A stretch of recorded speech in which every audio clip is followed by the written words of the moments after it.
그리고 안녕하세요. 대한민국 축구 국가대표 감독 김용덕입니다. 기자회견을 시작하기에 앞서 지난 5개월간 여러 논란으로 국민 여러분께 심려를 끼쳐드린 점 축구인의 한 사람으로서 죄송하게 생각합니다. 오늘 저는 K리그 팬들과의 약속을 저버린 데 대한 한없는 미안한 마음과 무거운 책임감을 갖고 이 자리에 섰습니다. 특히 그동안 저에게 큰 성원을 보내주셨던 울산 HD 팬 여러분께 사과와 용서를 구하자 합니다. 저는 울산 HD 팬 여러분이 보내주신 뜨거운 응원과 전폭적인 지지 속에 다시 감독으로 일어설 수 있었습니다.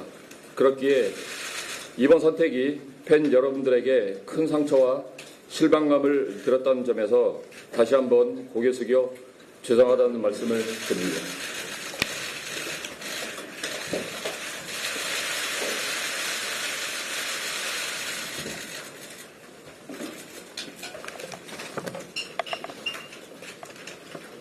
울산 HD 그리고 K리그 팬 여러분께 깊은 용서를 구하며 어떤 질책과 비난이든 받아들이고 겸허히 수용하겠습니다. 실망하신 팬들에게 용서받는 방법은 제가 제 자리에서 대한민국 축구 대표팀 성장과 발전을 이끄는 길뿐이라고 생각합니다. 지금까지 보내주셨던 성원에 대한 부채감을 안고 더 큰 책임감을 갖고 이 자리에 임하겠습니다. 먼저 제가 대표팀 감독에 도전하고자 결심한 이유에 대해서 간략히 말씀드리겠습니다. 지난 7월 5일 이임생 기술 총괄 이사가 저희 집 앞으로 찾아왔고 그와 만난 자리에서 긴 대화를 나눴습니다. 그 자리에서 이임생 기술 총괄 이사는 저에게 대한축구협회가 발표한 한국축구 기술 철학에 대해 설명하며 제 생각을 물었습니다.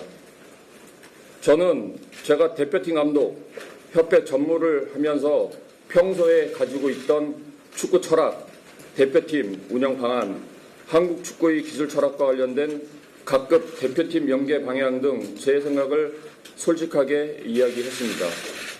이임생 총괄 이사는 이러한 제 의견을 듣고 대표팀 감독직을 간곡히 요청하였고 저는 밤새 고심한 끝에 제안을 수락하였습니다. 지금 한국 축구는 중요한 전환의 시기에 있습니다. 4년 주기의 월드컵과 아시안컵 성과도 물론 중요하지만 대표팀을 중심으로 한국 축구가 장기적으로 성장하고 발전할 수 있는 체계를 구축해야 하는 시점입니다. 이를 위하여 대한축구협회는 대표팀 경쟁력 강화 전략인 메이드 인 코리아 MIK 프로젝트를 발표하였고 이를 통해 장기적 관점에서 한국 축구 전체의 방향과 체계를 세밀하게 수립하려고 하고 있습니다. 개인적인 욕심이 아닌 한국 축구 발전을 위해 제가 할 수 있는 역할을 다해보자는 결심을 하게 되었습니다.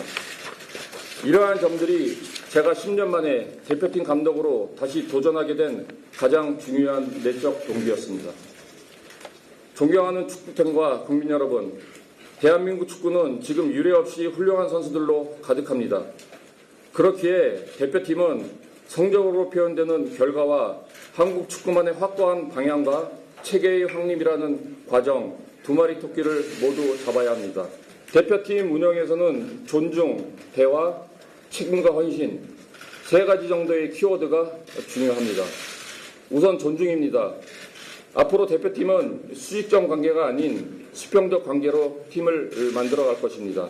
선수는 스태프는 선수를 존중해야 합니다. 선수끼리도 스태프끼리도 마찬가지입니다. 동시에 각자 위치에서 지켜야 할 선은 명확히 해야 합니다. 그 다음은 대화입니다. 많은 리스크는 오해나 소통 부재에서 발생합니다. 문제가 발생하면 스스럼 없는 대화를 가질 것입니다. 감독인 저 역시 대표팀 내의 핵심적인 정보를 선수들과 대화를 통해 공유할 생각입니다.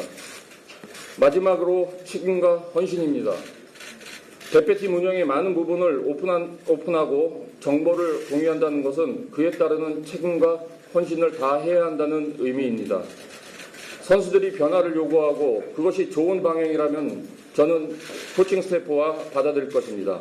그만큼 선수들은 그 권한에 대한 책임을 운동장에서 보여주어야 합니다. 저는 이 세 가지 정신이 제대로 심어질 수 있는 대표팀을 만들어낼 것입니다.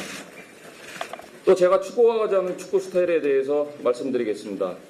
저는 기본적으로 우리가 공을 소유하면서 경기를 주도적으로 컨트롤하는 것이 중요하다고 생각하고 있습니다. 우리 계획과 전략에 맞춰 경기 흐름을 유도할 것입니다. 물론 상대팀이나 여러 변수에 따라 상황에 맞는 변화를 가지고 가야 할 때도 있을 것입니다. 더 큰 무대에서는 우리가 원하는 플레이를 하기 어려운 상대를 만날 수도 있습니다. 하지만 소유의 목적은 분명히 해야 합니다. 전지성과 과감성을 더해서 공격과 수비를 연결해야 합니다. 결국 소유는 상대를 무너뜨리기 위한 데 목적이 있습니다. 수비적인 측면에서는 상대에게 결정적인 기회를 허용하지 않기 위해 지공 상황과 카운터 상황에 대한 확고한 대비를 할 것입니다. 단 수비 시간은 최대한 짧게 가지고 위험 지역에서 최대한 멀리서 공을 탈취할 것입니다. 공격에 더 많은 시간을 쓰려면 수비에서 강한 원칙과 대응이 필요합니다. 공격과 수비 시 각 지역에서 효율적인 공간 분배를 하고 우리가 어떤 약속된 패턴을 쓸지 훈련에서부터 준비하고 상황에 맞춰 유연하게 대처해 나갈 것입니다.